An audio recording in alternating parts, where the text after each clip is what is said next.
இயேசு கிறிஸ்துவின் நாமத்தில் உங்கள் யாவரையும் அன்போடு கூட வாழ்த்துகிறேன். இன்றைக்கு நாம் தியானிக்க போகிற தலைப்பு மன மகிழ்ச்சி முக மலர்ச்சியை தரும். இன்னர் ஹாப்பினஸ் பிரிங்ஸ் எ ரேடியன்ட் ஃபேஸ். வசனம் நீதிமொழிகள் 15:13. மன மகிழ்ச்சி முக மலர்ச்சியை தரும், மனோ துக்கத்தினாலே ஆவி முறிந்து போம். பாருங்க, இந்த மகிழ்ச்சி சந்தோஷம் என்பது வெறும் உணர்ச்சி கிடையாது. அது தேவனுடன் உண்டான உறவிலிருந்து வரும் உள்ளார்ந்த ஒரு நிலை என்று பார்க்கலாம். தேவனுடன் இருக்கிற அந்த ஐக்கியம், அதாவது அவருடைய அன்பு, அவருடைய கிருபை, அவரை நம்ம ஏற்றுக்கொள்ளுகிற இந்த காரியம்லாம் நம்ம இருதயத்தை ஒரு சமாதானத்துடன் ஒரு மகிழ்ச்சியுடன் நிறைந்ததாக இருக்கும். அந்த மகிழ்ச்சி தான் முகத்தில், நம்ம பேச்சில், நம்ம நடத்தையில், நம்ம உறவுகளில் அது வெளிப்படும். பாருங்க, அநேகர் இந்த சந்தோஷம் மகிழ்ச்சி இதுக்காக அநேகர் இந்த உலக காரியங்களில் தன்னை ஈடுபடுத்தி கொள்ளுகிறார்கள். சில பேர் பாருங்களேன், போதை வஸ்துகளை அருந்தும்போது அவங்களுக்கு ரொம்ப மகிழ்ச்சியை கொடுக்கும் அந்த நேரத்தில். சில பேர் இந்த காமெடி, இந்த படங்கள் இதெல்லாம் பார்க்குறப்போ அவங்களுக்கு ஒரு பெரிய சந்தோஷத்தை கொடுக்கும். சில பேர் பார்த்திங்கன்னா, சில பேரை வேதனைப்படுத்தி, சில பேரை வெறுப்பேற்றி இப்படி செய்கிறதுனால அவங்களுக்கு ஒரு சந்தோஷம் கிடைக்கும். இது எல்லாமே இந்த உலகத்தில் இருக்குது பாருங்கள். இதெல்லாம் பார்த்திங்கன்னா நிரந்தரமே கிடையாது. இது அந்த டைமுக்கு அதை கொடுக்குற ஒரு சந்தோஷமாக தான் இருக்கும், தவிர நிரந்தரமான ஒரு சந்தோஷம் இருக்காது. நீங்கள் கேட்கலாம், அப்போ எப்போதுமே நம்ம சந்தோஷமாக இருக்கணும்னா அது எப்படி அது சாத்தியமாக இருக்கும் அப்படின்னு கேட்கலாம். ஆனால் அது இருக்க முடியும். எப்படின்னா, தேவனுடன் உண்டான அந்த ஐக்கியத்தில். ஹல்லேலூயா. பாருங்க, நெகேமியா 8:10, கர்த்தருக்குள் மகிழ்ச்சியாய் இருப்பதே உங்களுடைய பலன். அப்போ நம்ம கர்த்தருக்குள் இருக்கும் அந்த மகிழ்ச்சியே நம்முடைய பலன் என்று பார்க்கிறோம். பாருங்க, ஒரு பச்சை குழந்தை எடுத்துக்கோங்களேன். அது பாருங்களேன், தன்னுடைய தாய் தகப்பன் முகத்தை பார்க்கும் பொழுது அதுக்கு அப்படி ஒரு சந்தோஷம், சிரிக்கும் பாருங்க. இதே தாய் கொஞ்ச நேரம் இல்லைன்னா அது தேடும் பொழுது என்ன பண்ணும், அழும், உட்காந்து அது தேடும், அது பயப்படும் இல்லை. ஆனால் அம்மா பக்கத்தில் இருக்கும் பொழுது, ஒரு தகப்பன் பக்கத்தில் இருக்கும்போது அதுக்கு அவ்வளோ சந்தோஷம். ஏன்னா உலகமே அவங்க தான் அப்படின்ற ஒரு இருக்கும் பாருங்க, அது எண்ணங்களில். அதுபோல் இன்றைக்கி நமக்கு ஒரு தகப்பனாய் தேவன் இருக்கிறார். அப்போது எந்த சூழ்நிலையிலும் அவர் நம்மளை கைவிடுவதில்லை, நம்மளை விட்டு விலகுவதில்லை. நமக்கு ஒரு நல்ல தகப்பன் இருக்கிறாரு, நம்மளை பாதுகாக்கிறவர், நம்மளை வழி நடத்துகிறவர், நம்ம தேவைகளை சந்திக்கிறவர், நம்மளுக்கு ஆரோக்கியத்தை கொடுக்குறவர், வியாதிலேருந்து ஒரு விடுதலை கொடுக்குறவர், சாபத்திலேருந்து பாவத்திலேருந்து ஒரு மீட்பை கொடுக்குறவர் நமக்குள்ளாக இருக்கிறார், நம்மை வழி நடத்துகிறார், நமக்கு ஒருவர் இருக்கிறார் என்ற ஒரு விசுவாசம் உங்களுக்கு இருக்குன்னா நீங்கள் எப்பொழுதுமே கிறிஸ்துவுக்குள் மகிழ்ச்சியாக இருக்க முடியும், அந்த பலனை பெற்றுக்கொள்ள முடியும். ஹல்லேலூயா. பாருங்கள், நம்ம தேவைகள்லாம் சந்திக்கப்பட்டு விட்டது அப்படின்னா ஒரு சந்தோஷம் கிடைக்கும். நம்ம நினச்சதை நடந்துச்சுன்னா ஒரு சந்தோஷம் கிடைக்கும் இல்லை. அது மாதிரி நம்ம சொல்கிறது யாராவது கேட்டாங்கன்னா ஒரு பெரிய சந்தோஷம் கிடைக்கும். நம்ம ஆசைப்பட்டது கிடச்சிச்சின்னா ஒரு சந்தோஷம் கிடைக்கும் இல்லை. நிறைய சந்தோஷங்கள் இருக்குது. ஆனால் இந்த சந்தோஷத்தை காட்டிலும் கர்த்தருக்குள்ளே இருக்கிற அந்த சந்தோஷம் என்பது பார்த்திங்கன்னா அது அளவிட முடியாதது. ஏன்னா பாருங்கள், நம்மளுக்கு நன்மை கிடைத்தால் மட்டும் சந்தோஷம் அப்படின்னா இந்த உலகத்தில் அது அப்படி தான் நடக்குது. ஆனால் நம்ம சூழ்நிலைகள் எதிர்மறையாகவும், குழப்பங்கள், சந்தேகங்கள், கேள்விகள் இருக்கிற சூழ்நிலைகள் இருந்தாலுமே பாருங்கள், தைரியமாக இருக்க முடியும்னா எப்படின்னா, நம்ம இருதயத்துக்குள்ளே ஒரு மகிழ்ச்சி, அந்த பலன், கிறிஸ்துவுக்குள்ளே இருக்க அந்த பலன் இருக்குமானால் பாருங்கள், நம்ம எதுனாலும் ஃபேஸ் பண்ண முடியும்.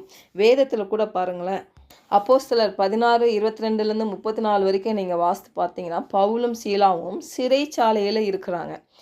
பாருங்கள், அவர்கள் பார்த்திங்கன்னா அடிக்கப்பட்டு சிறையில் அடைக்கப்பட்டிருந்த போதும் தேவனை துதித்து பாடினார்கள் என்று நம்ம பார்க்குறோம்.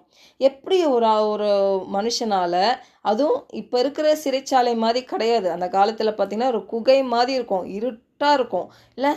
அப்போ அந்த இடத்துலையும் அவங்க துதித்து பாடினார்களாம். எப்படி அது முடிஞ்சது?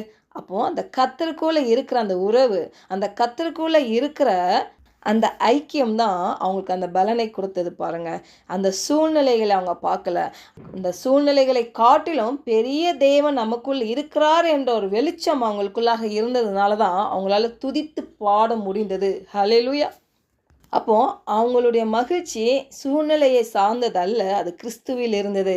இன்றைக்கு உங்களுக்கும் எனக்கும் கூட நம்ம நிறைய சூழ்நிலைகள் இருக்கும் பாருங்கள்.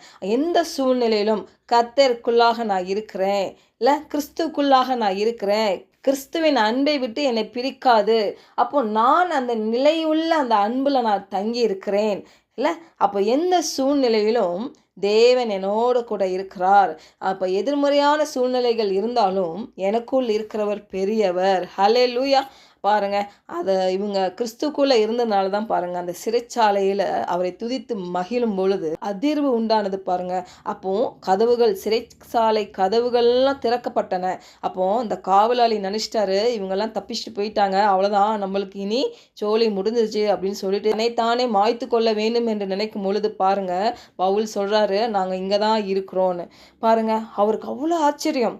அந்த இடத்துல ஒரு ரட்சிப்பு வந்தது. அந்த காவலாளி இப்படிப்பட்ட ஒரு நல்ல தேவன் எங்களுக்கு இருக்கிறாரே, இல்லை இவ்வளோ மகத்துவமான, ஏன்னா அற்புதங்களும் அதிசயம் அந்த காவலாளி பார்த்தான். அப்போ அவனுக்குள்ளாக ஒரு ரட்சிப்பு வந்தது. இவ்வளோ பெரிய தேவன் பாருங்க, சிறைச்சாலையில் இருந்தாலும் தேவன் இவர்களை கைவிடவில்லை. துதித்து பாடும் பொழுது இப்படிப்பட்ட ஒரு அற்புதம், சிறைச்சாலை கதவுகள்லாம் திறக்கப்பட்டன. இதெல்லாம் யோசிக்க முடியல நம்மளால, இல்லை? ஆனால் அது நடந்தது பாருங்க.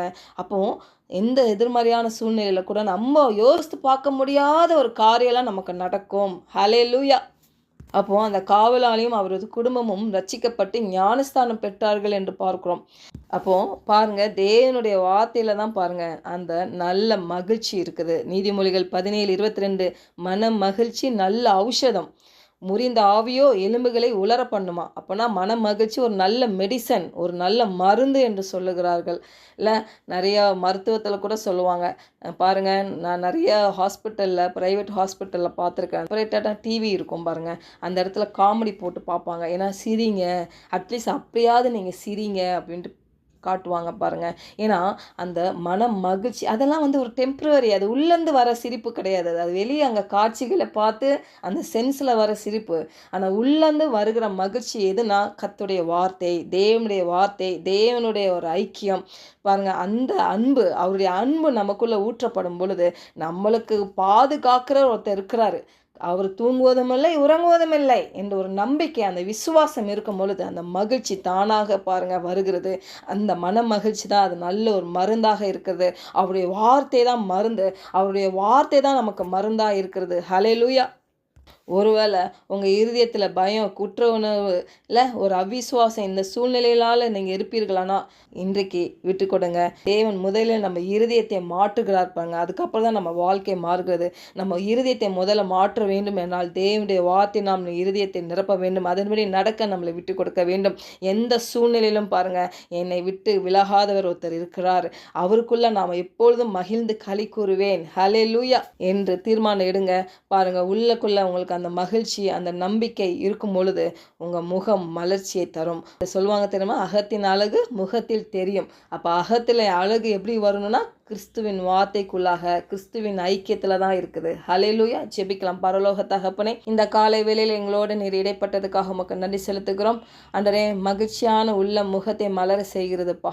அப்படியாக ஆண்டவரே, உங்கள் வார்த்தையினால் எங்கள் இருதயத்தை நிரப்புகிறோம். உங்கள் வார்த்தையை நாங்கள் நிரப்ப நிரப்ப எங்களுக்குள்ளாக இருக்கிற பயம், குற்ற உணர்வு, அவிசுவாசம் மேரோடு பட்டு போகும் ஆண்டவரே. ஹல்லேலூயா. ஆண்டவரே, ஆவிக்குரிய உற்சாகத்தை நாங்கள் பெரும்படியாகவும் கிறிஸ்துவுக்குள் இருக்கும் அந்த மகிழ்ச்சியை எங்களுடைய பலனாய் இருக்குது என்று பார்த்தோம். ஆண்டவரே, நீரே எங்கள் பலனாக இருக்கிறீங்க, நீங்களே எங்களுக்கு தெளிந்த புத்தியாக இருக்கிறீங்கப்பா.